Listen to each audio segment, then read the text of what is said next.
नमस्कार दोस्तों। अभी आज हम अगेन और एक सेशन स्टार्ट करेंगे जिसका नाम है अल्ट्रासोनिक टेस्टिंग का। जो लोग लेवल 2 एंड लेवल 3 करना चाहते हैं, चैप्टर नंबर 5।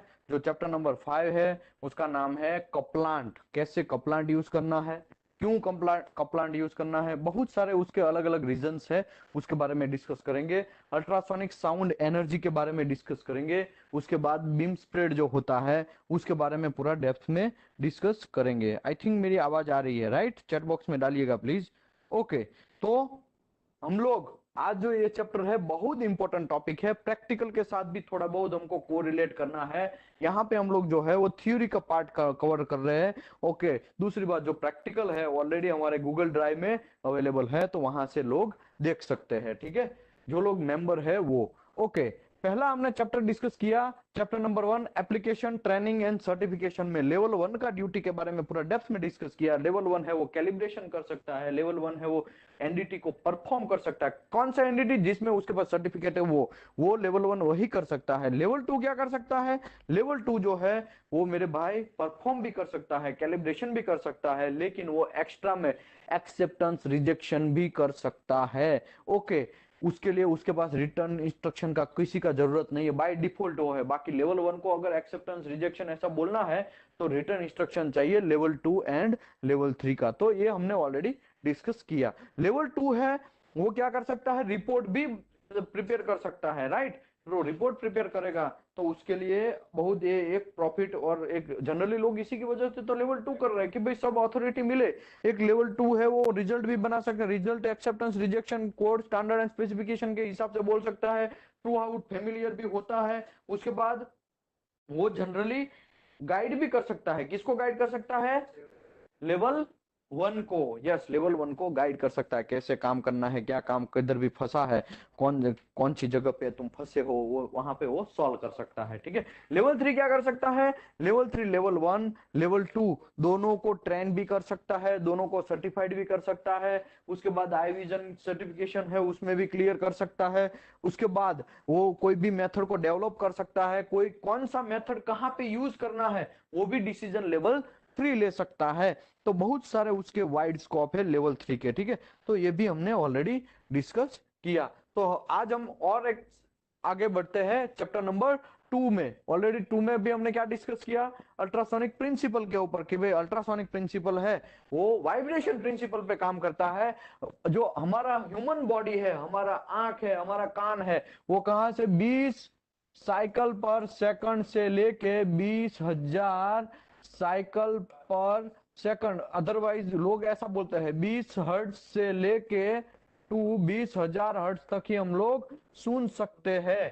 ठीक है, हम लोग उसी को, इतना वाइब्रेशन होता तो ही वो हम लोग देख सकते हैं, सुन सकते हैं। ठीक है, तो उसके बाद हम लोगों को अल्ट्रासोनिक टेस्ट है, उसके बाद का फ्रीक्वेंसी चाहिए 20,000 किलो, मतलब 2 मेगा हर्ट्ज, 2 × 10⁻⁶ हर्ट्ज। इतना वाइब्रेशन मतलब बहुत डेंजर वाइब्रेशन। एक पियानो वायर होता है, वो पियानो वायर के अंदर ऐसे वो केबल होता है ना, wire wire system, piano system होता है ऐसा वायर, उसको वाइब्रेट करते हैं तो वो कितना वाइब्रेट होता है एक सेकंड में? 4,100 हर्ट्ज, उतना वो वाइब्रेट होता है। तो वो जो वाइब्रेशन है उतना होता है, तो हम लोगों को वो आवाज से सुनाई देता है, अच्छे से रिंगटोन में समझ में आ जाता है, राइट? लेकिन लेकिन मेरे को इतना उससे भी ज्यादा 2 × 10⁻⁶, इतना बहुत ज्यादा high frequency, high hertz, high vibration, उतना वाइब्रेशन हम लोग देख भी नहीं सकते, सुन भी नहीं सकते। हम लोग सुन सकते हैं तो 20 से लेके 20,000 के तक। ठीक है, हर्ट्ज, सॉरी नॉट के तो ऑलरेडी हमने कर दिया है, हर्ट्ज तक उतना हम लोग, उस उतना ही हम लोग सुन सकते हैं। ठीक है, उसके आगे का जो वाइब्रेशन है वो हम लोगों का कैपेसिटी से बाहर जाता है, और वो जो है वो उसके आगे का वाइब्रेशन है उसको बोलते हैं अल्ट्रासोनिक वाइब्रेशन। और वही अल्ट्रासोनिक प्रिंसिपल के ऊपर हम लोग काम करते हैं, उसी का वजह से हम लोग, उसी के हिसाब से हम लोग डिसकंटिन्यूटी हमारी सीआरटी स्क्रीन के ऊपर फाइंड कर सकते हैं। वो हमने ऑलरेडी चैप्टर 2 में डिस्कस किया। Chapter 3 practical based point of view है, वो भी हमने ऑलरेडी डिस्कस कर लिया है। उसमें इको कैसे दिखाता है, इक्विपमेंट का कंट्रोल कैसा होता है, मेनू कैसे होते हैं, वो बात डिस्कस किया। चैप्टर नंबर 4 में wave propagation, reflection and refraction के बारे में डिस्कस किया। वेव प्रोपोगेशन 4 टाइप के हैं। पहला कौन सा है? लॉन्जिट्यूडिनल। दूसरा कौन सा है? ट्रांसवर्स या तो shear wave, right. Shear wave, longitudinal है वो नॉर्मल प्रोब में यूज होता है, शियर वेव है वो एंगल प्रोब में यूज होता है। तीसरा कौन सा है?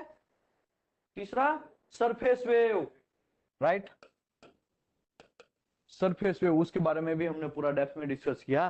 तो कि भाई लॉन्जिट्यूडिनल वेव है वो ऐसे ऐसे वाइब्रेट करता है, जिसका डायरेक्शन रहता है उसके हिसाब से। लेकिन यही शियर वेव जो है वो ऐसे ऐसे वाइब्रेट होता है, ठीक है, परपेंडिकुलर डायरेक्शन में वाइब्रेट होता रहता है, ऊपर नीचे ऐसा, और वो सीधा वाइब्रेट होता है वो। लेकिन अगर सरफेस वेव की बात करें तो हमको सेकंड क्रिटिकल एंगल में जाना है। कहां पे जाना है? सेकंड क्रिटिकल एंगल में। समझो मैं सेकंड क्रिटिकल एंगल इतना सारा एंगल उसको करूं ताकि वो लॉन्जिट्यूडनल वेव इस साइड वहे और शियर वेव यहाँ पे वहे, तो उसको बोलते हैं शियर वेव। जब 90 डिग्री में, मतलब एग्जैक्ट AM1 है, AM2 है, समझो M1 ऑयल है, M2 स्टील है, तो एकदम सरफेस के ऊपर वहेगा, तो उसको सरफेस वेव बोलते हैं। उसको सेकंड क्रिटिकल एंगल पे वो करता है। वो भी हमने पूरा डेप्थ में चैप्टर नंबर 4 में डिस्कस किया। रिफ्लेक्शन एंड रिफ्लेक्शन के बारे में भी पूरा डेप्थ में डिस्कस किया। तो आइए मेरे दोस्तों, आज हम डिस्कस करेंगे couplant, ultrasonic sound energy and material characteristic में बारे में। वेल्डिंग एंड एनडीटी सर्विस में आपका स्वागत है। मेरा नाम है विशाल धामेलिया। हमारा यूट्यूब चैनल है वेल्डिंग नॉलेज। वहां पे line by line, chapter by chapter बहुत सारे अवेलेबल वीडियो है। यहाँ पे आपको मेंबरशिप लेना है तो 499 में लाइफ टाइम मेंबरशिप। कैसा मेंबरशिप? लाइफ टाइम मेंबरशिप, एक ही बार पेमेंट, बस लाइफ टाइम जो भी जितना भी मैं वीडियो करेगा वहां पे अवेलेबल रहेगा, आपको वहां से मिल जाएगा, ठीक है। Okay, couplant and ultrasonic sound energy. Couplant and ultrasonic sound energy के बारे में हम लोग आज थोड़ा डेप्थ में जाते हैं, ठीक है। तो प्राइमरी पर्पस कैसा? प्राइमरी मतलब मेन फंक्शन, मेन उसका काम, primary function of couplant is provide the suitable sound path between transducer and test surface. अगर मैं यहाँ पे कपलांट नहीं लगाया तो क्या होगा? अगर कपलांट नहीं लगाया तो लोचा ये होगा कि भाई मेरा जो मटेरियल है, साउंड पाथ है, वो एयर के अंदर उसका वाइब्रेशन, अल्ट्रासोनिक साउंड जो है एयर के अंदर कैसा है? जीरो है। जीरो। उसका रीजन क्या है? क्योंकि भाई वो एयर का डेंसिटी जीरो है। एयर का डेंसिटी जीरो है तो उसमें भाई बहेगा कैसे? उसमें पास कैसे होगा? इसी की वजह से हम लोगों को, समझो ये मेरा स्पेसिमेन है या ऑब्जेक्ट बोलते हैं, कुछ लोग जॉब बोलते हैं, यहाँ पे हम लोगों को कपलांट इसके लिए डालना जरूरी है क्योंकि ट्रांस इसके अंदर से ऐसा वेव्स तो निकलेगा ना। वो वेव्स अगर यहाँ पे एयर आ गया, ये एरिया में एयर आ गया, समझो ये दूसरा, मैं दूसरा कलर से कर रहा हूँ, ये बीच में एयर आ गया, तो एयर में वो तो हमारा एनर्जी जीरो हो जाएगा। इसके अंदर शायद कुछ जा ही ना पाए। अगर जाएगा ही नहीं तो हमको डिस्क्रिप्टिविटी का घंटा मिलेगा? कुछ नहीं मिलेगा। तो उसी की वजह से हम लोगों को यहाँ पे ये जो मैंने दिखाया ना कपलांट, तो कपलांट यहाँ पे मैं ड्रॉ किया है, तो वहां पे आपको कपलांट डालना जरूरी है। कपलांट के अंदर भले ही वेलोसिटी थोड़ा कम है, लेकिन कम से कम वेलोसिटी तो थोड़ा है, राइट। और एयर में क्या है? जीरो है। उसी की वजह से यहाँ पे अगर जाएगा तो थोड़ा बहुत अंदर घुसेगा, अंदर एनर्जी जाएगा, ठीक है, इसी की वजह से। ओके, तो हम लोग पॉइंट बाय, तो primary purpose of couplant is provide the suitable sound path, एक अच्छा सा साउंड पाथ देगा, ठीक है, बिटवीन किसके अंदर, किसके साथ में? तो कि ये ट्रांसड्यूसर और ये टेस्ट स्पेसिमेन, जो टेस्ट स्पेसिमेन है, टेस्ट सरफेस है, उसके बीच में, ये टेस्ट सरफेस हो गया, ये ये ट्रांसड्यूसर हो गया, ये दोनों के बीच में एक साउंड पाथ जनरेट करेगा और वो देगा transducer and test surface. Okay, couplant must effective wet. Okay, couplant must, must यहाँ पे लिखा है, इफेक्टिव होना चाहिए। अगर इफेक्टिव ही नहीं है कपलांट तो कुछ काम का नहीं है। अगर कपलांट कुछ इफेक्टिव नहीं है, कपलांट के अंदर ये वेव्स नहीं आने दे रहा है, कपलांट जो है वो वेलोसिटी को पास नहीं होने दे रहा है, कपलांट जो है वाइब्रेशन ही होने नहीं दे रहा है, तो काम का क्या? कुछ काम का नहीं है। तो इसी की वजह से यहाँ पे क्लियर लिखा है कि कपलांट मस्ट इफेक्टिव, मतलब इफेक्टिव होना चाहिए, वेट और totally contact both surface and transducer of test specimen, दोनों का एकदम मस्त से चिपक जाना चाहिए, ठीक है। यहाँ पे देखो चिपक गया है, राइट। ओके, आगे बढ़ते हैं। कपलांट शुड हैव बिलो प्रॉपर्टी। कपलांट के अंदर यहाँ पे जो नीचे अभी हम डिस्कस करने जा रहे हैं उतना प्रॉपर्टी तो होना ही चाहिए। पहला प्रॉपर्टी क्या है? कपलांट मस्ट रिमूव ऑल एयर। अगर एयर रहेगा तो क्या होगा? वेलोसिटी ही नहीं जनरेट होगा, वह वाइब्रेशन ही जनरेट नहीं होगा, वाइब्रेशन अंदर घुसेगा ही नहीं। तो उसी की वजह से couplant must remove all air from between the surface as a air is very poor conductor of the sound. तो ये जो सरफेस हमारा है स्पेसिमेन का, वो जो सरफेस है उसके बीच में और ट्रांसड्यूसर के बीच में, ये दोनों के बीच में हमारा एयर नहीं रहना चाहिए। एयर रहेगा तो क्या होगा, कांड ये होगा कि एनर्जी ट्रांसफर ही नहीं होगा, एनर्जी ट्रांसफर नहीं होगा, फिर सीआरटी साहब इसमें कुछ नहीं है, इसमें कोई दिखाई नहीं रहा है, सब ओके है, घंटा ओके है, समझे, इसमें तो एयर आ गया है, समझे। इसके लिए यहाँ पे लिखा couplant must remove all air, air को रिमूव करना ही चाहिए, ठीक है। आगे दूसरा क्या है, couplant fills in and smooth out of irregularities. अभी यहाँ पे देखो कपलान में एक कपलान दिखा रहा हूं, यहाँ पे देखो ये इरेग्युलरिटी है, राइट, ये सब फिल कर दिया ना कपलान ने, ये काला काला कलर का जो है वो कपलांट है, ये काला काला कलर का है वो कपलांट है।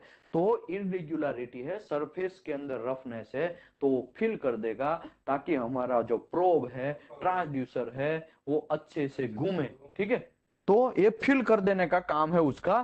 तो उसके लिए यहाँ पे लिखा couplant fill in and smooth out irregularity on the surface of the test part. मतलब टेस्ट पार्ट के ऊपर, समझो मुझे ये बोलो लॉन्ग सिम के अंदर मुझे यूटी करना है, लेकिन वहां पे बहुत सरफेस का सारा चीज है, वहां पे स्पैटर है, बहुत सारा चीज है, तो क्या मेरा कपलांट है वो घूमेगा, कपलांट नहीं सॉरी, ये ट्रांसड्यूसर अंदर घूम पाएगा, घूमेगा लेकिन हमको परेशान करेगा वो, है ना। तो इसी की वजह से यहाँ पे लिखा है वो फिल हो जाना चाहिए, वो छोटा छोटा स्मूथनेस है, रफनेस है, वो फिल हो जाएगा तो ऊपर का सरफेस स्मूथ हो जाएगा तो अच्छा चलेगा। Okay, couplant helps in a movement of the transducer over the surface of the contact testing. मतलब कपलांट हेल्प क्या हेल्प करेगा, movement of the transducer, otherwise हमको फीका सा कपलांट महसूस होगा, ऐसे थोड़ा जल्दी से रुक रुक के चलना पड़ेगा, राइट। तो हमने देखा था ना कल प्रैक्टिकल देखा, उसमें क्या था, नॉर्मल प्रोब आप प्लेट के ऊपर घिस रहे थे, तो क्या हुआ, आपको और ज्यादा पानी डालना पड़ रहा था, क्यों, अगर पानी नहीं डालेंगे और सीधा ही करेंगे तो कपलान तक तो घिस जाएगा, ऊपर से अंदर एनर्जी भी नहीं जाएगा, राइट। और कपलान ऊपर से वो इरोड इरोड तो नहीं बोलेंगे, वो क्या हो जाएगा, घिस जाएगा, हम लोग ऐसे ही बोलते हैं ना, घिस गया, इरोड हो गया, ठीक है, ऐसा हो जाएगा। उसी की वजह से कपलांट हेल्प क्या करेगा, हेल्प करेगा, मूवमेंट, स्मूथ मूवमेंट करेगा, मस्त चकाचक मूवमेंट होगा, राइट, ऐसा मूवमेंट होगा, तो ऐसा होना चाहिए। Okay, a practical couplant must be easy to apply, practically ऐसा कपलांट होना चाहिए कि इजी अप्लाई होना चाहिए और इजीली रिमूव भी होना चाहिए। अगर इजीली अप्लाई होगा तो अच्छा बात है ना, वरना ऑयल है, ऑयल उसमें क्या होगा, जनरली हम लोग ऑयल कम यूज करते हैं, राइट, कपलान के तौर पे हम लोग पानी यूज करते हैं या तो फिर क्या करते हैं, ग्रीस यूज करते हैं, राइट। अगर छोटा मोटा पार्ट है और थोड़ा ही काम है तो ग्रीस यूज करते हैं। तो ग्रीस हम लोग क्यों करते हैं, क्योंकि वो जल्दी से अप्लाई हो जाता है और रिमूव भी अच्छे से हो जाता है, थिनर वगैरह क्लीनर से भी क्लीन कर सकते हो आप। और ऑयल को, वो क्लीनर थिनर आपका पैसा ज्यादा जाएगा उसको क्लीन करने में, ऊपर से पानी से धोओगे ना तो भी नहीं वो निकलेगा, ऑयल थोड़ा चिपकता रहेगा, स्निग्धी है, राइट, विस्कस है, वो चिपक के रहेगा, उसी की वजह से। लेकिन कपलांट क्या ना होना, कैसा होना चाहिए, practical couplant must be easily apply, जल्दी से अप्लाई भी हो जाना चाहिए, जल्दी से रिमूव भी होना जाना चाहिए, ठीक है। क्योंकि एक तो काम हम क्यों कर रहे हैं, ये कपलांट तो एक तो काम का तो चीज है ही नहीं मटेरियल के ऊपर, लेकिन यूटी के लिए हम लोग डाल रहे हैं, अल्ट्रासोनिक टेस्ट करना है उसके लिए हम डाल रहे हैं, तो जल्दी से डाल भी देना चाहिए, जल्दी से रिमूव भी होना चाहिए, राइट और रॉन्ग। ओके, अभी हम लोग आगे बढ़ते हैं। यहाँ पे मैंने एक कपलांट दिखाया गया है, यहाँ पे एक ट्रांसड्यूसर बोलो या प्रोब बोलो, जो भी, मैंने दोनों नाम डाले हैं अंदर ताकि कोई कंफ्यूजन ना हो, ठीक है। एक कपलांट है, एक अलग अलग कलर का, ठीक है। यहाँ पे स्पेसिमेन कुछ लोग बोलते हैं, कुछ लोग ऑब्जेक्ट बोलते हैं, कुछ लोग जॉब बोलते हैं, कुछ लोग लॉन्ग सिम, कुछ लोग शॉर्ट सिम, जो भी बोलो आप। तो यहाँ पे ऐसा हम लोग काम करते हैं। यहाँ पे एक थोड़ा अलग से कलर में दिखाया गया है, ये प्रोब है, कपलांट है, ये टेम्पलेट है, वो थोड़ा बहुत घुसने के लिए यहाँ पे देखो ऐसा करके ऐसा रिटर्न आ गया, ठीक है। आगे बढ़ते हैं। ऑयल और water mixed with glycerine, 2 part oil and 1 part glycerine. ऐसा भी कपलान लोग बनाते हैं भाई। आजकल मार्केट में बहुत जितना पैसा दोगे वैसा कपलान मिलेगा आपको। आजकल तो ऐसा भी कपलान अवेलेबल है, उसको एक बार डालो फिर उसको निकालने का जरूरत नहीं है, ऑटोमेटिकली सूख जाएगा, वो एटमॉस्फेरिक में निकल जाएगा। ऐसा भी कपलान, पैसा पैसा जैसा दोगे वैसा आपको कपलान मिलेगा। तो जनरली लोग क्या करते हैं, ऑयल एंड वाटर का मिक्सअप करते हैं, उसमें 2 पार्ट वाटर या तो 2 पार्ट ऑयल के रहेंगे और 1 पार्ट उसका ग्लिसरीन का रहेगा। ऐसा भी एक कपलांट आता है, तो वो भी आप यूज कर सकते हैं। Are commonly used of a couplant. Even the wallpaper paste has advantage of the advantages as a couplant. तो वॉलपेपर जो है वो भी वॉलपेपर पेस्ट आता है, ठीक है, पेस्ट वॉलपेपर पेस्ट आता है, वो भी कपलांट के तौर पे हम लोग यूज करते हैं। तो ये भी एक अच्छा चीज है, ठीक है। Okay, heavier couplant such as grease और heavy oil can be used in rough and vertical surface. अगर मुझे ये बोलो ये मेरा वॉल है, ये वॉल पे मुझे यूटी करना है, तो ये पानी डालेगा तो रुकेगा? पानी तो नीचे गिर जाएगा, राइट। तो उस टाइम पे वो पानी काम का नहीं है, उस टाइम पे वो कपलांट नहीं काम आएगा। इसके लिए आपको हैवी कपलांट लगाना पड़ेगा। जैसे यहाँ पे मैं दिखा रहा हूँ ना, ये ग्रीस देखो, ये जो ग्रीस है ये देखो, ये गिरेगा? ये नहीं गिरेगा, एक बार चिपक गया तो चिपक गया, फिर निकालोगे तभी निकलेगा, राइट। तो वर्टिकल जैसा सरफेस है जहां पे कपलांट रुकने का हमारा काम है, कपलांट थोड़ा रुक जाए वैसा काम है, ओवरहेड पोजीशन है उसमें यूटी करना है, तब वर्टिकल पोजीशन में है उसमें यूटी करना है, तब पानी रुकेगा? नहीं रुकेगा।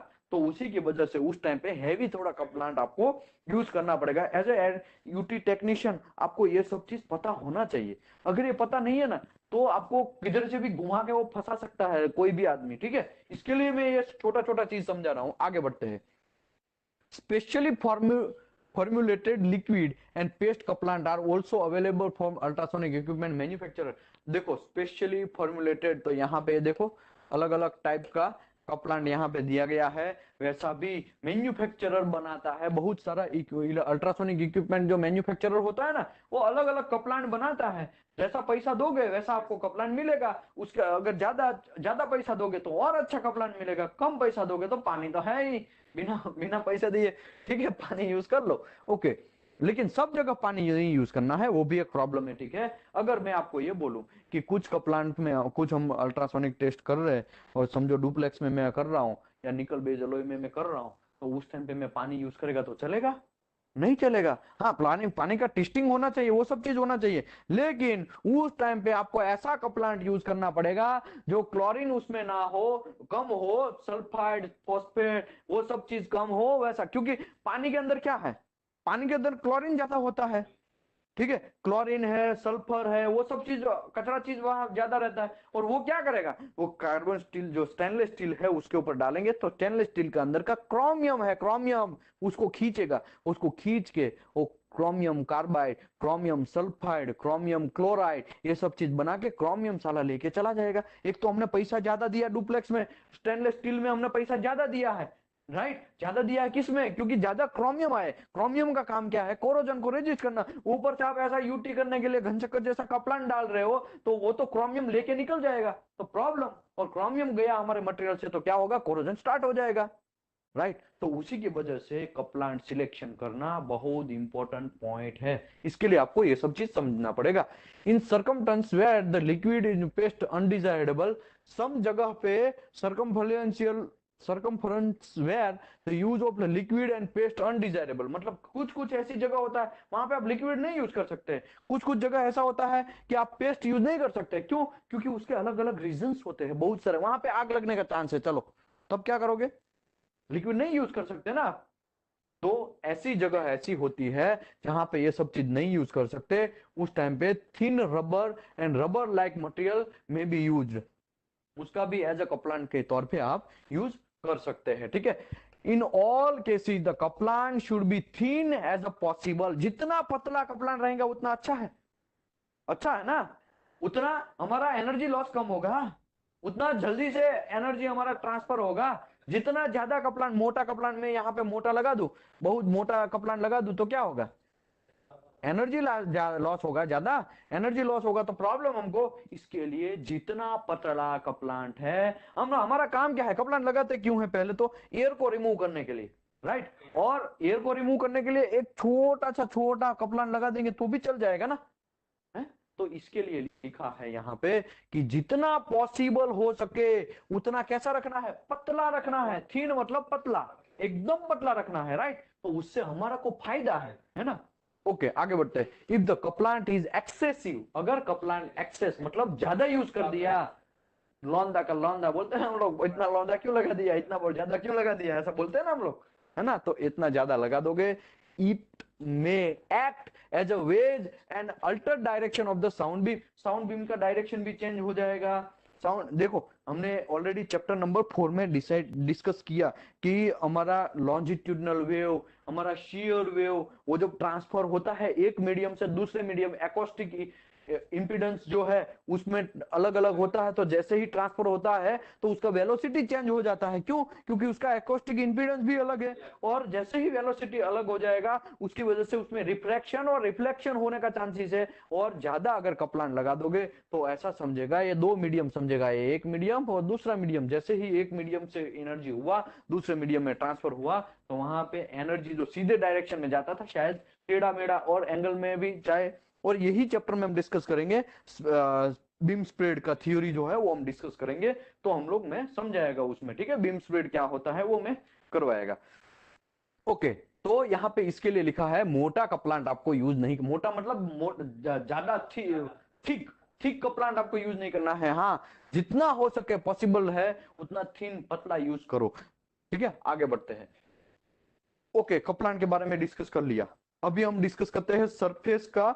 ये जो हमारा जो भी मटेरियल का हमको वो करना है, जो भी मटेरियल का हमको क्या करना है, अल्ट्रासोनिक करना है, उसका सरफेस तो क्लीन होना चाहिए कि नहीं होना चाहिए। सरफेस ही क्लीन नहीं होगा, लेकिन मैनेजर बोल देगा, साहब हमारा मैनेजर बोल रहा है तो आप नहीं करोगे तो हम कंप्लेन करेंगे, राइट।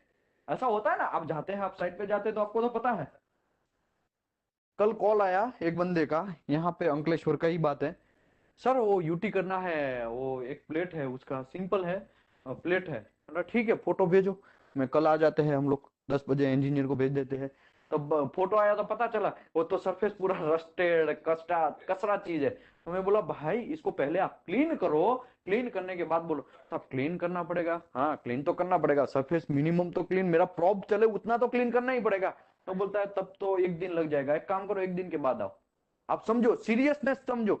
वो सीधा बोला लेता, वहां पे सीधा हम चले जाते तो क्या होता, कांड हो जाता। कांड क्या होता, वहां पे हम लोग काम ही नहीं कर पाते।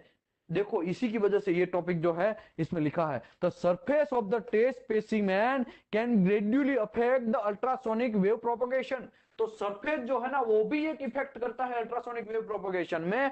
The rough surface can cause the undesirable effect such as reduction of the discontinuity and back surface amplitude due to the distortion of the wave direction. तो ये मैं अभी एक एक पॉइंट समझाता हूं। बैक सरफेस हम वो बोलते हैं ना, बैक वाली को आ रहा है, ऐसा हो रहा है, वो हो रहा है, मजा नहीं आ रहा है, बहुत सारे इको दिखा रहा है, उसका रीजन क्या। देखो अगर स्मूथ सरफेस है, यहाँ पे देखो फ्लैट एंड स्मूथ सरफेस दिखाया है, राइट। यहाँ पे फ्लैट एंड स्मूथ सरफेस है, ये ब्लैक कलर का है वो कपलांट है, ठीक है। यहाँ पे जो ब्लैक कलर का बीच में दिखाया है ना वो कपलांट है, वहां पे कपलांट लगा है, और ये सरफेस एकदम स्मूथ है। इसके लिए इसका बेस्ट चीज मिलेगा, और बेस्ट कैसा मिलेगा, देखो ये पहला यहाँ से जैसे ही ट्रांसफर हुआ तो ये फर्स्ट इको मिलेगा, इनिशियल इको बोलते हैं, राइट। इनिशियल इको हम लोग कैलिब्रेट भाई सीखा है ना, कैलिब्रेशन किया है तो हमने सीखा था ना, पहला इको कैसा मिलेगा, दूसरा इको कैसा मिलेगा, कैलिब्रेशन का, नॉर्मल प्रोब का कैलिब्रेशन, एंगल प्रोब का कैलिब्रेशन, याद है कि भूल गए आप। हाँ याद है ना, जोर से बोलो भाई। ओके, तो देखो जब स्मूथ सरफेस होगा तब आपको यहाँ पे इनिशियली को मस्त चकाचक मिलेगा। दूसरा जब आप दूसरा इको डिसकंटिन्यूटी होगा तो ये भी एकदम शार्प इको मिलेगा, एकदम मस्त चकाचक इको मिलेगा। लेकिन जैसे ही बैक इको मिलेगा वो भी ऐसे अच्छे से मिलेगा। लेकिन यही चीज अगर यहाँ पे सरफेस ऐसा कचरा है, देखो ऐसा कचरा सरफेस है तो उसमें कपलान घुस गया है, ये ब्लैक कलर का कपलान उसमें घुस गया है। लेकिन यहां से रेज निकलेंगे, सीधा निकलेगा तो ठीक है, लेकिन यहां से निकलेंगे तो यहाँ पे तो ऐसा एंगल बन गया ना, तो इसके लिए वो ऐसा जाएगा। यहाँ पे ऐसा एंगल बन गया, इसके लिए ऐसा जाएगा। यहाँ पे ऐसा एंगल बन गया, इसके लिए ऐसा जाएगा। यहाँ पे ऐसा एंगल है तो यहाँ ये जो रेज आया इससे ऐसा जाएगा। मतलब यहाँ पे कुछ कांड ऐसा होगा कि उसको एंगल बन जाएगा, इसमें स्प्रेड जो है वो कचरा चीज बन जाएगा, स्प्रेडिंग हो जाएगा, बहुत सारा स्प्रेड हो जाएगा। इसके लिए ये थोड़ा तो ठीक है, बेस से थोड़ा ठीक है, लेकिन ये तो रफ सरफेस है। देखो ऐसा ऐसा ऐसा ऐसा दिया है, वो अगर ऐसा सरफेस होगा, इसमें कपड़ान घुस गया सब जगह पे, लेकिन जब आप मटेरियल के अंदर से यहां से जैसे ऐसे जाएगा तो शायद ऐसा ऐसा रिफ्लेक्शन हो जाएगा, यहां पे दिखाया है, राइट। ऐसा अगर होगा तो सीआरटी स्क्रीन में क्या इफेक्ट होगा वो मैं आपको भी समझाने जा रहा हूं। देखो यहां पे बेस्ट है, ठीक है। तो यहाँ पे देखो पहला इको मस्त चकाचक मिला, फिर दूसरा डिसकंटिन्यूटी का मिला, तीसरा ऐसा, लास्ट इको मतलब बैक सरफेस इको लास्ट में मिल गया, तो ये आ गया। अभी कुछ लोग बोलते हैं फ्रंट सरफेस क्या है, तो भाई ये पहला जब थिकनेस है आपका, उसके हिसाब से आपको पहला इको मिलेगा। वो फर्स्ट जो आपको इको मिला उसको फर्स्ट इनिशियल इको बोलते हैं। किसका है, कौन सा इको बोलते हैं, इनिशियल इको, ठीक है। दूसरा है डिसकंटिन्यूटी का इको, कोई भी समझो आपका 15 mm थिकनेस है, तो ये 13 mm में मिला, तो ये डिसकंटिन्यूटी का, लेकिन उसका ऐसा शार्प मिलेगा, राइट। अभी आगे बढ़ते हैं। अभी तीसरा जो बैक सरफेस लास्ट वाला इको है वो अच्छे से मिलेगा, वो एकदम समझो यहाँ पे ऐसा कोई जॉब है, ऐसा कोई जॉब है, ठीक है। तो यहाँ पे ऐसा जाके ऐसा रिटर्न आएगा, तो लास्ट में बैक सरफेस इको मिलेगा। ओके, अभी ये रफ सरफेस है तो उसका इको कैसे मिलेगा वो मैं आपको बोलता हूँ। पहला इको है ना, आपको फर्स्ट इनिशियल इको ऐसा ऐसा शायद मिलेगा, क्यों, क्योंकि ये तो रफ सरफेस है। अभी डिसकंटिन्यूटी का इको आपको ऐसा मिलना चाहिए था, मिलेगा, ऐसा मिलेगा, लेकिन मिलना कैसा चाहिए था आपको, ऐसा मिलना चाहिए था, ऐसा ये जो है ना वैसा आपको मिलना चाहिए था, लेकिन ऐसा नहीं मिला। देखो एकदम छोटा सा मिला, एकदम छोटा सा, इतना ही मिला, राइट। ये तो बहुत कंफ्यूज, ऐसा भी हो सकता है शायद वो ऐसा ऐसा करके ऐसा मिक्स हो जाए, ऐसा भी हो सकता है ऐसा करके मिक्स हो जाए, तो आप कंफ्यूज हो जाएंगे कि यार डिसकंटिन्यूटी ऐसा नहीं है साहब, जब ओके एक्सेप्टेड ऐसा करके आप आगे भाग जाएंगे और बोले, और डिसकंटिन्यूटी वहां रहेगा, रेडियोग्राफी करेंगे तो आप पकड़े जाएंगे कि ये तो कांड हो गया, आपने क्रैक पकड़ा ही नहीं, वहां पे तो क्रैक था, राइट, या तो डिसकंटिन्यूटी था, इरेगुलर डिसकंटिन्यूटी था, जो भी है, समझे आप। तो मेरे भाई यहाँ पे लोचा ये होगा, अगर रफ सरफेस है तो आपका ये डिसकंटिन्यूटी मिस होने का चांसेस है, इसी की वजह से हम बोलते हैं ना क्लीन करो। लेकिन मैंने तो सऊदी में तो ये सब चेक देखा है, सऊदी में देखा, दुबई में देखा, बहरीन में, ये सब बराबर हमने काम करते हुए देखा। लेकिन इंडिया में क्या होता है, मैं बहुत सारे लोगों को ऐसा देखा है, तुम करोगे, नहीं करोगे तो बोलो, सीधा मुंह पे बोलो, मैं कंप्लेन करता हूँ, नहीं करोगे ऐसा, मैं मेरे मैनेजर को कंप्लेन करता हूँ ना। या हम लोग अगर बोल भी देते हैं ना, नहीं करेंगे साहब, ये रफ सरफेस से हम नहीं करेंगे, पहले उसको क्लीन करवाओ, ठीक है, मैं मैनेजर को कॉल करता हूँ, फिर मैनेजर का कॉल आएगा, भाई क्या है, क्या आपको चर्बी चढ़ गई है, क्यों नहीं कर रहे, ऐसा बात करते हैं। यहाँ पे क्वालिटी का नाम से बहुत सारे लोग ऐसे कचरे भरे हुए हैं ना, उसी की वजह से हमारा नाम खराब हो रहा है इंडिया का। तो हम लोगों को ये इंप्रूव करना है। जब हम ही लोग डट जाएंगे, नहीं साहब इसमें रीजन आपको समझाना पड़ेगा, आपको रीजन भी समझाने आता होना चाहिए। सर कोई डिसकंटिन्यूटी होगा तो मिस होने का चांसेस है, इसके लिए सर मैं आपको बोल रहा हूँ कि रफ सरफेस है उसका थोड़ा क्लीन कर दो, मैं थोड़ा भी एक्सेप्ट करके आगे करवाता हूँ, मतलब थोड़ा बहुत मैं कर भी देता हूँ थोड़ा एडजस्टमेंट करके, लेकिन थोड़ा तो क्लीन करवाओ, ऐसा आपको समझाना आना चाहिए। उस टाइम पे आपको एटीट्यूड भी बहुत इंपॉर्टेंट बन जाएगा। आप सीधा मैनेजर, नहीं साहब रफ सरफेस हम नहीं करेंगे, तो फिर वो भी ईगोस्टिक बन जाएगा, वो तो घनचक्कर है ही, उसको ऐसा ही समझो, वो तो घनचक्कर है ही, उसको तो कुछ पड़ी नहीं है, उसको तो काम से मतलब है। लेकिन यहाँ पे ऐसे लोग भरे पड़े हैं, तो हम लोगों को ये सब चीज इंप्रूव करना पड़ेगा। हमारा नाम तभी आगे आना चाहिए जब हम प्रॉपर काम करेंगे, क्वालिटी से काम करेंगे। नहीं ऐसा ही होता है साहब, आप देखो इसमें ऐसा प्रॉब्लम होता है, आपको टेक्निकल डाउट समझाना चाहना चाहिए कि साहब ये रफ सरफेस होगा तो उसका ये डिसकंटिन्यूटी का इको ऐसा कचरा बन जाएगा, और डिसकंटिन्यूटी का इको ऐसा बन जाएगा, तो शायद ये भी हो सकता है कि इनिशियल इको के साथ वो मिक्स हो जाए, उसके लिए डिसकंटिन्यूटी मिस हो जाए, आपके मटेरियल के अंदर डिसकंटिन्यूटी होगा, फिर भी प्रॉब्लम क्रिएट होगा, आपको हमको पता ही नहीं चलेगा ना, हम लोग इसमें कैसे, और एक फजी जैसा महसूस होगा। ओके, बैक सरफेस इको अगर रफ सरफेस है तो बैक सरफेस इको ऐसा मिलना चाहिए था आपको, लेकिन कैसा मिलेगा, ये ऐसा मिलेगा, वो भी एक प्रॉब्लम है, ठीक है। तो ये सब चीज आपको बहुत समझना जरूरी है। आगे बढ़ते हैं। ओके, अभी देखो कुछ कुछ चीज ऐसा होता है कि डिजाइन ऐसा है, तो भी आपको ध्यान रखना है क्या होता है, आपको ये तो पता होना चाहिए ना। सर वहां पे तो डिसकंटिन्यूटी अच्छा सा इको मिल गया, क्या घंटा अच्छा मिल गया, वो तो उसका डिजाइन ऐसा था।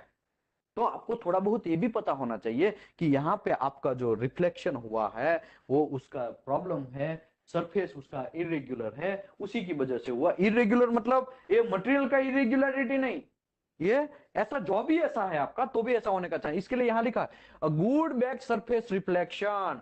बैक सरफेस रिफ्लेक्शन आपको अच्छा चाहिए। बैक सरफेस रिफ्लेक्शन मतलब ये लास्ट वाला, ये बैक सरफेस रिफ्लेक्शन आपको अच्छा चाहिए, तो indication good response from the material being tested, उसका रिस्पॉन्स भी अच्छा आना चाहिए।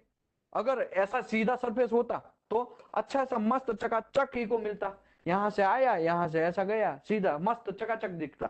लेकिन यहाँ पे बैक सरफेस का इको थोड़ा प्रॉब्लम करेगा, क्योंकि यहाँ पे आपका ये सरफेस जो है बैक सरफेस है वो भी आपका टेढ़ा है, एंगल टाइप का है, तो उसी की वजह से आपको ऐसा मिलेगा। अब back good back surface reflection indicate a good response from the material being tested. अगर गुड रिस्पॉन्स मिलेगा, अगर बैक सरफेस अच्छा होगा तो, otherwise it is reflected back it the surface source similar to the light striking as a mirror. अभी मैं ये बोलूं यहाँ पे मिरर है, ये देख रहे हैं ना आप, ये मिरर। अभी मैं यहाँ पे सीधा ऐसा सीधा लाइट मारेगा तो क्या होगा, मेरी आंखों पे सीधा लाइट आएगा, राइट।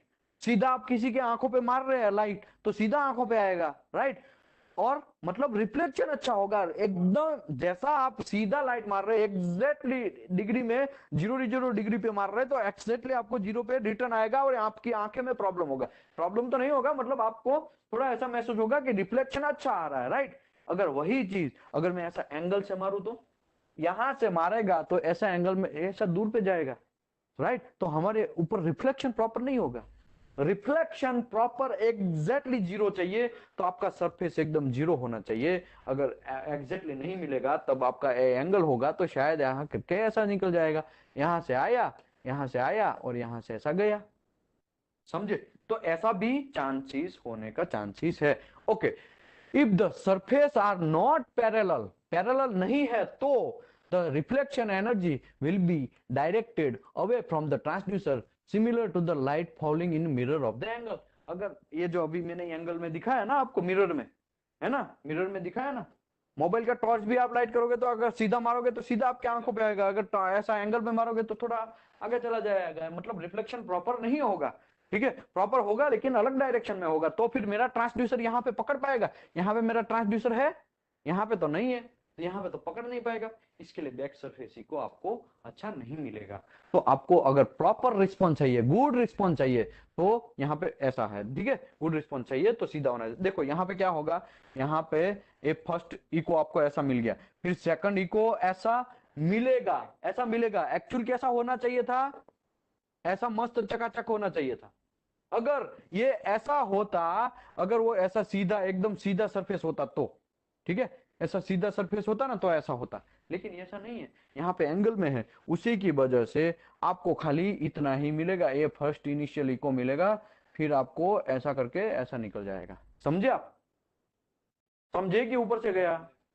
ओके, आगे बढ़ते हैं। ओके, कुछ कुछ डिजाइन ही ऐसा होता है तो आप कंफ्यूज होने का चांस है, तो कंफ्यूज नहीं होने का, उसको फॉल्स इंडिकेशन बोलेंगे, कंफ्यूज नहीं होने का है भाई। अगर समझो मेरा ऐसा ऐसा एक मटेरियल है, ऐसा सीधा, ठीक है, यहाँ पे बीच में एक हॉल है, तो हॉल है उसको तो हम नाबूद नहीं कर सकते ना, वो तो है भाई, कीवेज के लिए रखा गया है, कुछ रीजंस के लिए रखा गया है, उसका डिजाइन ही ऐसा है।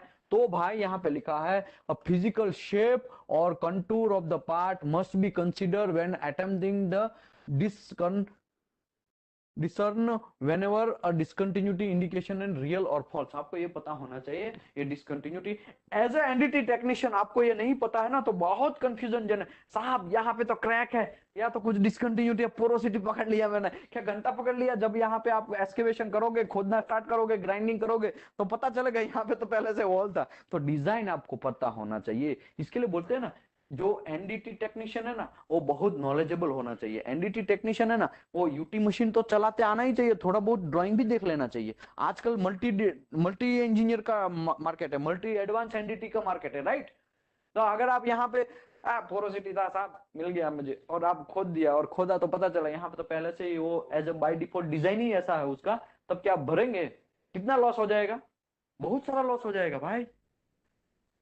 ओके, अभी ये हो गया यहाँ पे आपको बैक सरफेस जो है, यहाँ पे ऐसा करके शायद ऐसा भी आए या फिर ऐसा करके ऐसा जाए, जो भी है जैसा भी जाए वो अंदर जाएगा, लेकिन ये डिजाइन ऐसा है। इसके लिए यहाँ पे ऐसा भी हो सकता है, यहाँ पे ऐसा आया ऐसा आया ऐसा आया, यहाँ पे गया, यहाँ पे गया, यहाँ पे गया, तो इसका सरफेस यहाँ पे ऐसा है, तो ये भी प्रॉब्लम है। प्रॉब्लम तो नहीं है, लेकिन आपको समझना है फॉल्स इंडिकेशन है, ये कोई सही इंडिकेशन नहीं है, ये कोई डिसकंटिन्यूटी नहीं है, ये आपको समझना है। यहाँ पे समझो ऐसा कोई है चीज, तो यहाँ पे बीम स्प्रेड हुआ, बीम स्प्रेड की वजह से भी आपको कंफ्यूजन नहीं होना चाहिए, आपको प्रॉपरली समझना पड़ेगा ये क्या है क्या नहीं है, ठीक है। तो ये सब चीजें ना, example of the sound path leading the spurious indication, spurious indication, ठीक है, ये सब चीज अभी बीम स्प्रेड का थ्योरी है। थोड़ा बहुत बीम स्प्रेड में क्या लोचा होता है, it is the testing long specimen. अगर आप लॉन्ग स्पेसिमेन जैसे कि शाफ्ट है, वैसा आप उसका स्पेसिमेन का यूटी कर रहे, यूटी का कितना थिकनेस लिमिट है, कोई बोल सकता है? यूटी कितने, एमटी कितने थिकनेस में हम कर सकते हैं? Magnetic particle test chat box में कोई डाल सकता है प्लीज, कितना लिमिट तक हम लोग मैग्नेटिक पार्टिकल टेस्ट कर सकते हैं? कोई बोल सकता है चैट बॉक्स में, या ऑफलाइन वाले भी चलेगा? ऑफलाइन वाले कोई बोल सकता है? आपने तो एमटी किया है यहाँ पे बैठ के ही, भूल गए?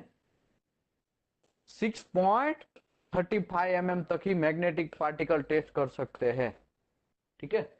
उससे और डेप्थ में जाओगे तो आप नहीं कर सकते हैं, और डेप्थ में आप मैग्नेटिक पार्टिकल टेस्ट नहीं कर सकते हैं। अगर DPT DPT open to the surface होगा, ओपन टू द सरफेस होगा, वही डिसकंटिन्यूटी फाइंड आप कर पाएंगे, अदरवाइज आप नहीं कर पाएंगे। डीपीटी, आरटी, आरटी तो थिकनेस में कोई लिमिट नहीं है, लेकिन आपको लेमिनेशन नहीं चेक करके देगा, लेमिनेशन जो है वो आपको पता नहीं चलेगा उसमें, ठीक है, राइट और रॉन्ग? तो ये सब चीज आपको पता होना चाहिए। वैसे भी ये मैग्नेटिक पार्टिकल टेस्ट का भी एक कांड है, कांड ये है कि बीम स्प्रेड होता है, आपको कंफ्यूजन बहुत जनरेट होता है। वैसे मुझे ये बोलो, अभी हम लोग वहां नहीं थे, हम लोग यूटी कितने थिकनेस पे कर सकते हैं, तो बोल सकता है? उसका कोई लिमिट नहीं है। आपका मैं जो अभी कल मशीन दिखाया ना, वो मशीन में क्या था, 5,000 mm, मतलब 5 मीटर तक आप ब्यूटी का, वो डिपेंड ऑन मटेरियल, सॉरी आपका मशीन जो है उसका कैपेसिटी, बाकी उसका कोई लिमिट नहीं है।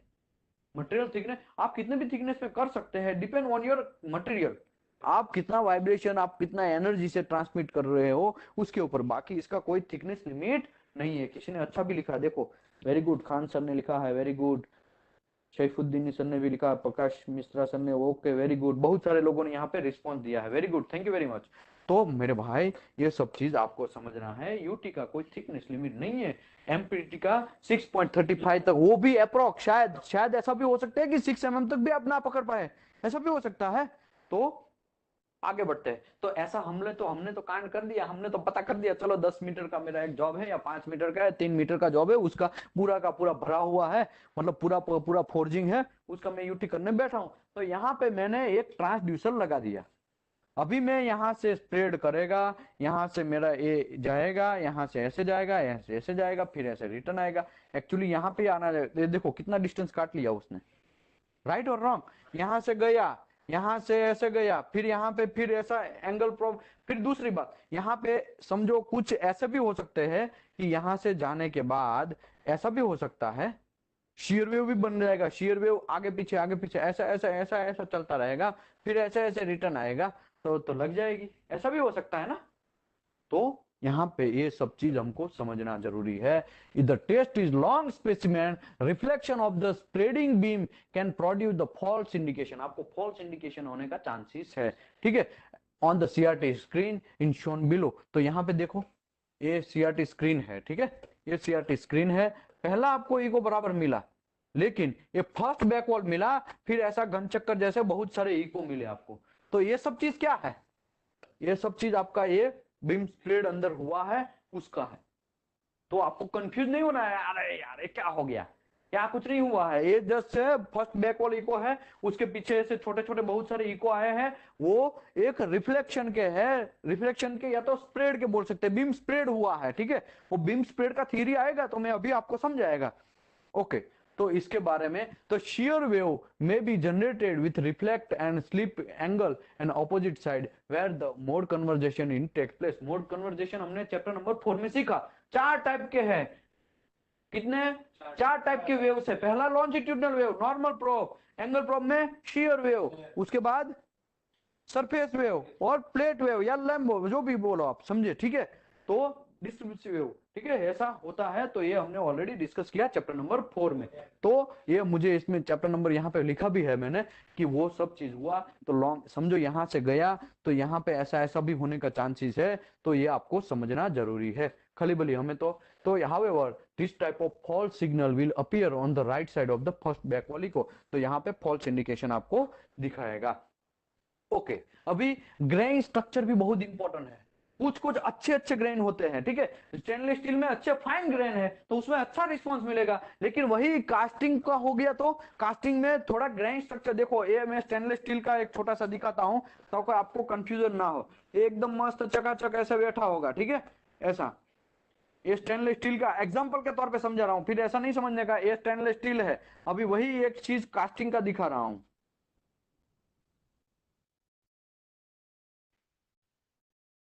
छोटा मोटा उसका कोई ढंग धड़ा ही नहीं, उसको फाइन ग्रेन स्ट्रक्चर नहीं, कचरा ग्रेन स्ट्रक्चर बोलेंगे। तो इसमें बहुत कंफ्यूजन होगा मेरे भाई। यहां पे मैं एनर्जी ट्रांसफर करेगा तो ये इसको मारेगा, ये इसको मारेगा, ये इसको मारेगा, ये इसको मारेगा, फिर यहां से ऐसा आएगा, ऐसे ऐसे वेव करके यहां से ऐसा रिटर्न वेव आएगा, एकदम अच्छे से पैटर्न से मिलेगा हमको। लेकिन यहाँ पे ये शायद इसको मारे, ये शायद इसको मारे, ये शायद इसको मारे, या फिर इसको मारे, यार ऐसे और ऐसे, ऐसा क्रॉस में, ऐसा करके क्रॉस में आएगा, राइट। तो ये कंफ्यूजन होगा। इसी की वजह से लिखा है grain structure has a great influence on the acoustic property of the material. The steel forging generally fine grain structure and have a low damping effect on the sound being. मतलब वहां पे जब फ्लक्चुएशन बहुत कम होगा। देखो यहाँ पे मस्त चकाचक फाइन ग्रेन स्ट्रक्चर है तो अच्छे से मिला, लेकिन ये फाइन ग्रेन स्ट्रक्चर नहीं है, देखो ऐसा कचरा चीज मिला आपको, राइट और रॉन्ग। समझे भी बात, ऊपर से गया भाई। तो इसके लिए यहाँ पे लिखा है कि however the casting generally have a coarse grain structure। तो ये जो मैंने ड्रॉ किया था ना एक कास्टिंग का, ऐसा ऐसा यहाँ पे शायद ऐसा ऐसा, ये कोरस ग्रेन स्ट्रक्चर है। ये जगह पे थोड़ा छोटा रहेगा, एक कोरस ग्रेन स्ट्रक्चर है, वहां पे कोई ढंग धड़ा नहीं है, उसका वाइब्रेशन ट्रांसफर होगा तो अच्छे से होगा, राइट। तो उसी की वजह से आपको ये सब चीज ध्यान रखना बहुत जरूरी है कि भाई कोरस ग्रेन स्ट्रक्चर है।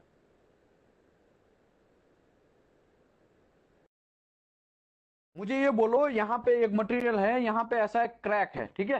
तो यहाँ पे पहले मैं प्रोब रखता हूं पोजीशन ए में।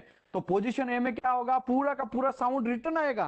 तो पहला आपको पोजीशन में फर्स्ट इको आपको ऐसा मिलेगा, ये डिसकंटिन्यूटी पूरा का पूरा रिटर्न आया, इसके लिए इससे अच्छा मिलेगा। और थर्ड बैकवेल इको है तो थर्ड इको ऐसा मिलेगा, राइट। तो ऐसा हमको इसके बीच में ये जो है डिसकंटिन्यूटी है वो हमको पता चला। लेकिन अगर बी पोजीशन में मैं देखूं तो बी पोजीशन में भी अच्छा थोड़ा बहुत होगा, लेकिन यहाँ पे ये थोड़ा अच्छा सा ऐसा मिलेगा, ये भी थोड़ा अच्छा मिलेगा। लेकिन सी पोजीशन है वो तो यहाँ पे ऐसा पैरेलल जैसा हो गया है, इसके लिए शायद डिसकंटिन्यूटी का आपको इको दिखे ही ना। ऐसा भी हो सकता है ना। अगर यही चीज को मैं ऐसे समझाऊं कि यहाँ पे ऐसा कोई एक मटेरियल है, यहाँ पे मैं सी पोजीशन में लगाता हूं ऐसा, तो यहाँ पे ऐसा करके यहाँ शायद ऐसा करके ऐसा रिटर्न हो जाए तो शायद आपको दिखे ही नहीं डिसकंटिन्यूटी, राइट और रॉन्ग। ये डिसकंटिन्यूटी है, यहाँ पे मैं जो ड्रॉ कर रहा हूं ना ऐसा डिसकंटिन्यूटी है। तो ए पोजीशन है वहां पे ऐसा आपको सीआरटी स्क्रीन मिलेगा, बी पोजीशन है वहां पे ऐसा मिलेगा, और सी पोजीशन है वो ऐसा मिलेगा। बहुत सारे लोग ऐसा कंफ्यूज होते हैं, यार ये हमको समझ में ही नहीं आता, ई को कैसे दिखाता है, क्या करता है, समझ में नहीं आता। तो याद रखो यहाँ पे बहुत सारा रेज रिटर्न भी आता है, बहुत सारा फ्लो होता है, और जितना फ्लो हुआ उसमें से शायद आधा तो रिटर्न आएगा। तो इसी की वजह से ये अच्छा सा दिखेगा। और यहाँ पे बी पोजीशन में थोड़ा कम आएगा, इसके लिए थोड़ा छोटा दिखेगा। और ये पोजीशन में तो समझो यहाँ से मैंने 100 लोगों को यहाँ से घुसाया, 100 रेज को, 100 रेज को, रेज तो गिनना नहीं है, मैं तो एग्जांपल के तौर पे समझा रहा हूं। यहाँ पे मेरा स्पेसिमेन है और ये ऐसा डिसकंटिन्यूटी है, ये 100 मैंने यहाँ पे रेज को अंदर घुसाया तो शायद 2-3 ही में रिटर्न आएंगे, राइट। उसको टकरा के 2-3 ही रिटर्न आएंगे ना, उसी की वजह से शायद यहाँ पे दिखे भी या ना भी दिखे, ऐसा भी हो सकता है। यही चीज एक के अंदर मैं दिखाऊं तो यहाँ से मैं, ये मेरा ट्रांसड्यूसर है ऐसा, यहाँ से मैं 100 रेज को ऐसा घुसाता हूं ऊपर से, 100 नॉच रेज को, एग्जांपल के तौर पे समझा रहा, 100 ऐसा होता नहीं है, ठीक है, 100 ऐसा होता नहीं है, एग्जांपल के तौर पे समझा रहा हूं। और ऐसा आया तो शायद आपको सबसे ज्यादा रेज रिटर्न आए, ऐसा भी पॉसिबिलिटी है ना, सबसे ज्यादा रेज रिटर्न आए। उसी की वजह से यहाँ पे एक अच्छा सा इंडिकेशन मिलेगा। नया कोई रॉकेट नहीं है भाई इसमें, एकदम सिंपल सी बात है। इसके लिए यहाँ पे लिखा हुआ है when the discontinuity is non normal 90 degree the incident wave reflection wave will be at angle and the shown below the result of the reduction of the amplitude discontinuity in display in CRT screen। तो अलग अलग CRT screen पे अलग अलग position का दिखाया गया है। Position A there is a sharp discontinuity indication and little back surface. देखो यहाँ पे फिर बैक सरफेस भी लिटिल है, यहाँ पे बैक सरफेस देखो ज्यादा है। क्यों? क्योंकि यहां से जाएगा तो बहुत ज्यादा रिटर्न आएगा ना, यहां से एकदम सरफेस जमीन से मतलब एंड सरफेस से तो ज्यादा रिटर्न आएगा। तो इसका बैक सरफेस इको है वो थोड़ा मोटा रहेगा, इसका बैक सरफेस इको है वो छोटा रहेगा। क्यों? क्योंकि बहुत सारा डिस्कंटिन्यूटी यहां था और बहुत सारे रेज वहां पे ही सोख गए हैं। राइट और रॉन्ग? तो उसी की वजह से ये जो बैक सरफेस है वो थोड़ा छोटा मिलेगा आपको ए में, पोजीशन ए में। वही पोजीशन सी में आपको बैक सरफेस ई को थोड़ा बड़ा रहेगा। तो इसका हाइट देखो ये बड़ा है ना, इसका हाइट छोटा है भाई। समझ में आया कि ऊपर से गया? घंटा समझ में आया? समझ में नहीं आया? उसको नहीं समझ में आया? नहीं आया ना? नहीं आया ना? समझ में आया? फिर से भाई नया कोई रॉकेट नहीं है, ये पोजीशन में ये डिसकंटिन्यूटी है। ठीक है, यहां से 100 रेज गए, कितने गए? 100 रेज गए, उसमें से 95 रेज रिटर्न आए। क्यों? क्योंकि ये बीच में आ गया, बीच में आ गया, इसके लिए 95 गए, मतलब अच्छा सा इको मिला आपको। ये डिसकंटिन्यूटी जो है आपको बीच में अच्छा सा मिला। वही चीज बी में 900 रेज गए, ठीक है, यहाँ पे 95 रिटर्न आए, यहाँ पे 80 ही रिटर्न आए। ठीक है, वो थोड़ा एंगल में है ना डिस्कंटिन्यूटी, तो शायद थोड़ा कम आया, इसके लिए थोड़ा उसका हाइट कम हो गया। लेकिन वही चीज सी के अंदर, सी में से 100 रेज यहाँ पे गए, कितने गए? 100, उसमें से 3 या 4 ही इको रिटर्न आए, क्योंकि ये पैरेलल है ना। मैं डिस्कंटिन्यूटी के पहले डिस्कस कर रहा हूं, डिस्कंटिन्यूटी में 2 3 से 4 ही रेज रिटर्न आए, तो इसी की वजह से देखो एकदम छोटा सा मिला। वही चीज अगर मैं ये बोलूं कि 100 रेज यहाँ पे ए पोजीशन में गए, तो ए पोजीशन में पे आपको बैक बैक इको जो है एकदम लास्ट इको, मतलब यहाँ से रिटर्न आने का चांसेस कम है ना, क्योंकि बीच में ये भाई साहब डिस्कंटिन्यूटी है, मतलब बहुत कम आएगा, इसके लिए उसका इको थोड़ा छोटा मिला। वही अगर बी में थोड़ा ज्यादा मिला, क्योंकि ज्यादा मिलेगा। ए में कितना होगा? यहां से ऐसा 100 रेज गए, एक सॉरी सी के अंदर 100 रेज गए, लेकिन बहुत सारा ऐसा बैक सरफेस होगा ना, और बहुत कम ही यहाँ पे, तो इसी की वजह से लास्ट इको आपको थोड़ा बड़ा मिलेगा, क्योंकि ज्यादा बैक सरफेस ज्यादा हुआ है ना यहाँ पे। समझे कि नहीं समझे भाई? ऑनलाइन वाले को समझ में आया कि वापस समझाऊं, वरना मुझे आगे बढ़ना है भाई। समझ में आया ये इको कैसे बिहेव करता है, उसके बारे में? इको कैसे बिहेव करता है समझ में आया? पहला इको क्यों ऐसा हुआ, दूसरा इको क्यों ऐसा हुआ? ये डिसकंटिन्यूटी है ऐसा। तो जैसा एंगल आप रखेंगे उसके हिसाब से, आपका प्रोब का जैसा एंगल रखेंगे उसके हिसाब से आपको इको मिलेगा।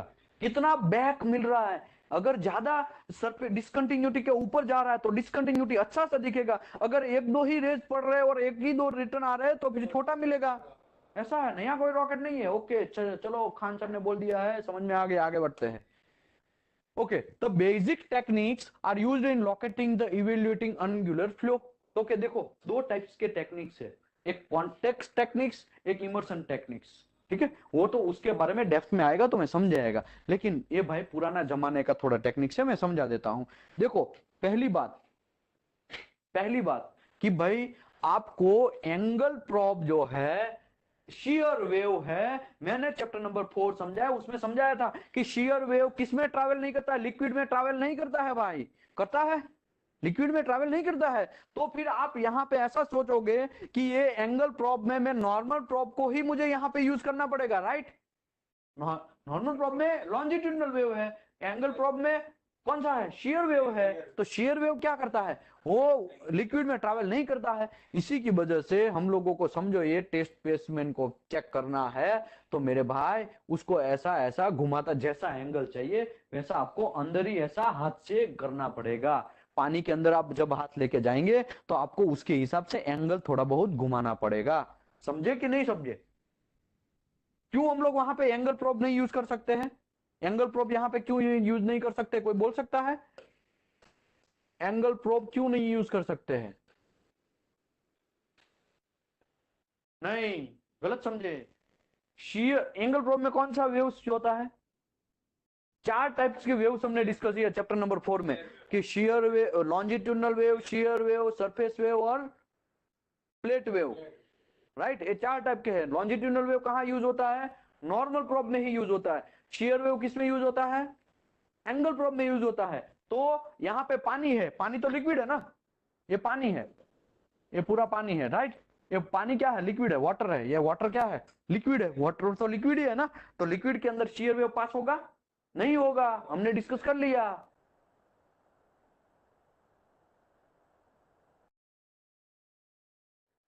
यहाँ पे आपके पास कोई ऑप्शन नहीं बचेगा, नॉर्मल प्रोब ही आपको यूज करना पड़ेगा। या तो वेज यूज करके नॉर्मल प्रोब यूज करेंगे, तो लॉन्जिट्यूड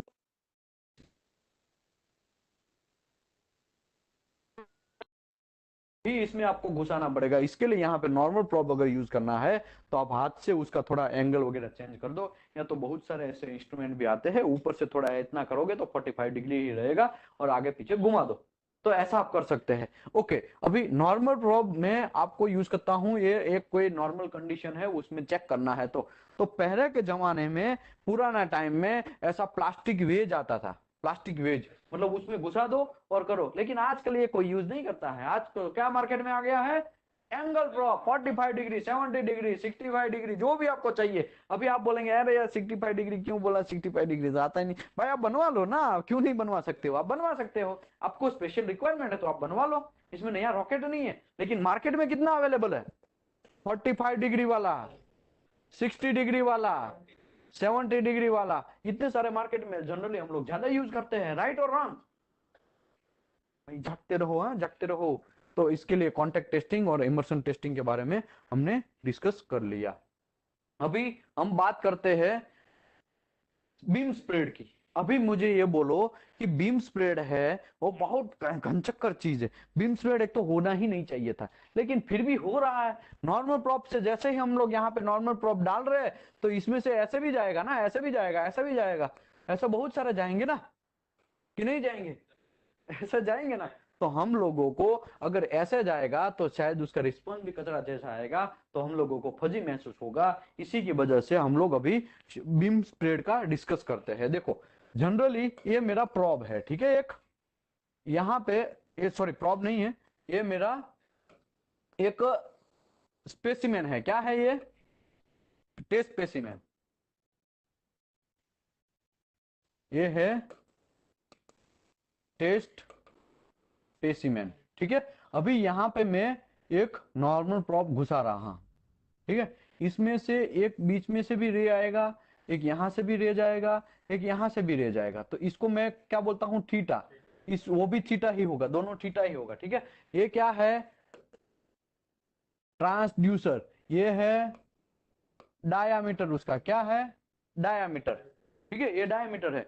तो भाई रूल्स ऐसा है कि ये थीटा हमको फाइंड करना है। तो थीटा कैसे फाइंड करेंगे? तो सिंपल सा रूल्स है, sine theta is equal to 1.22 lambda divide by D. ऐसा एक रूल्स है, ठीक है। वो रूल्स आप फॉलो करेंगे तो आपको पूरा का पूरा आइडिया आ जाएगा थीटा क्या है। अब अभी मैं ये बोलूं lambda is equal to V by F, ये भी एक रूल्स है। तो ये भी आप कर सकते हैं, इसका भी आप यूज करके कर सकते हैं काम, ठीक है। तो मैं आपको एग्जांपल देता हूं, दो अलग अलग एग्जांपल देता हूं, तो आप थोड़ा देख लीजिए आपको कैसे कैलकुलेट करना है। बीम स्प्रेड जो है बहुत इंपॉर्टेंट है। बीम स्प्रेड अगर समझ लिया तो बहुत सारा माइंड आपका क्लियर हो जाएगा। लेवल 3 के एग्जाम में जाएंगे ना, तो आपको इसका पूछा जाएगा।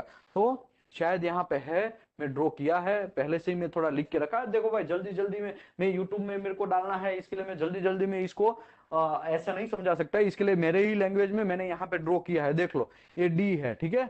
यहाँ पे डी मेरे ड्रॉ किया है, यहाँ पे बीम स्प्रेड है sine theta is equal to 1.22 lambda by D. और लैम्बडा क्या है? लैम्बडा है वो वेवलेंथ है, डी है वो डायमीटर। डायमीटर किसका? ट्रांसड्यूसर का डायमीटर। और यहाँ पे जो थीटा है वो हाफ एंगल है। अगर पूरा थीटा चाहिए तो आपको 2 इंटू थीटा कर देना है।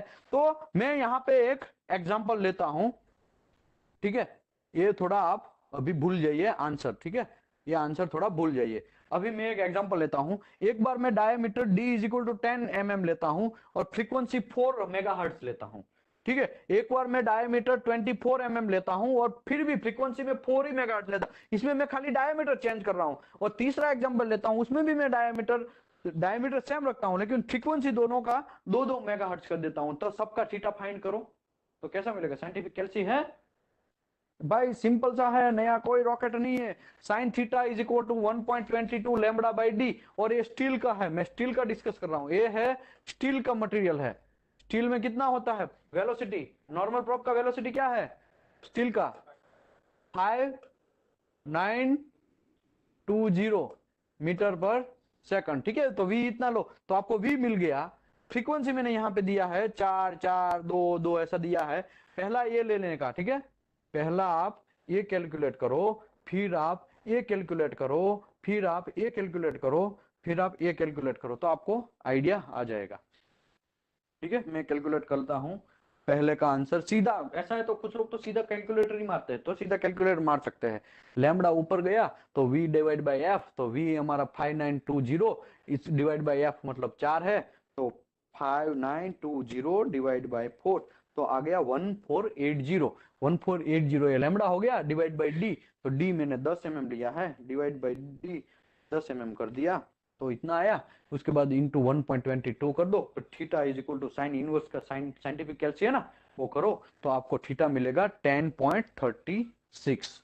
तो थीटा आपको मिला 10.36 मिला। ठीक है,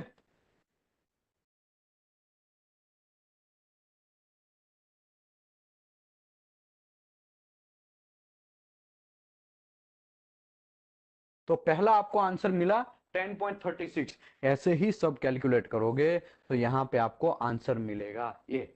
अभी हम लोग कंक्लूजन पे जाते हैं। कंक्लूजन क्या है इसका भाई? तो इसका मतलब ये हुआ, बीम स्प्रेड में अगर मेरा थीटा बढ़ता है, देखो यहाँ पे फ्रीक्वेंसी थीटा और डी डायमीटर, देखो डायमीटर 10 था और फ्रीक्वेंसी सेम रखा, डायमीटर 24 था, फ्रीक्वेंसी 4 रखा। एक में आंसर आया थीटा इज इक्वल टू 10 एक में आंसर आया theta is equal to 4.30। Right, अभी देखो ये दोनों में से थीटा कौन बड़ा है? कौन सा थीटा बड़ा है? मतलब एंगल किसका बड़ा है? ये 10 वाले का एंगल बड़ा है, बराबर। इसका मतलब ये हुआ अगर डायमीटर छोटा है तो थीटा बढ़ेगा। डायमीटर छोटा, डायमीटर डिक्रीज होगा तो थीटा बढ़ेगा। ये मैं समझा रहा हूं, डायमीटर छोटा तो आपका थीटा बढ़ेगा। राइट और रॉन्ग?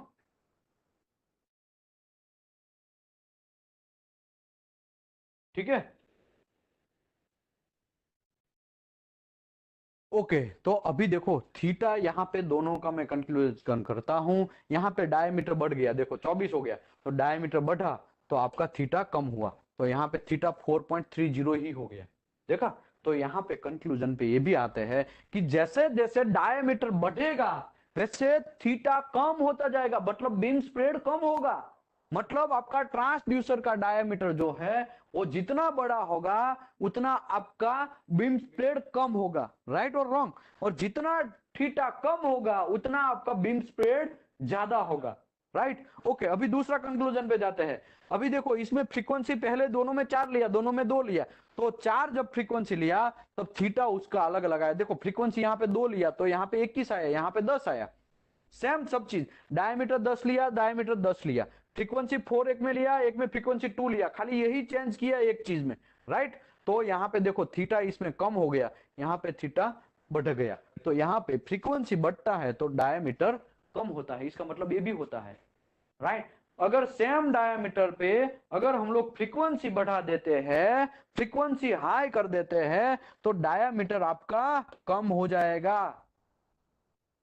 इसका स्क्रीनशॉट ले लो, तो हम लोग फिर बाद में आगे बढ़ते हैं। ठीक है, तो जैसे ही फ्रीक्वेंसी कम होगा डायमीटर बढ़ जाएगा। ये सब चीज क्यों समझना जरूरी है? आपको तो सीधा क्वेश्चन पूछा जाएगा जब लेवल 3 के एग्जाम में बैठोगे ना, कुल्ला टिकाओगे ना, तब आपको बहुत प्रॉब्लम होगा कि आपको सीधा ऐसा बोल जाएगा कि मैं ट्रांसड्यूसर का डायमीटर बढ़ाता हूं तो थीटा मेरा डिक्रीज होगा या इंक्रीज होगा, कैसे आप डिसाइड कर? तो यहाँ पे फट से आपको कैलकुलेटर मारना है, आपके पास ऐसा टाइम नहीं होगा। ओ डायमीटर बढ़ता है तो ऐसा सोचने का नहीं, सीधा याद, ये फंडा याद रखो, डायमीटर बढ़ा थीटा कम होगा, डायमीटर कम होगा थीटा बढ़ेगा, फ्रीक्वेंसी ज्यादा होगा तो डायमीटर कम होगा, फ्रीक्वेंसी कम होगा तो डायमीटर बढ़ेगा।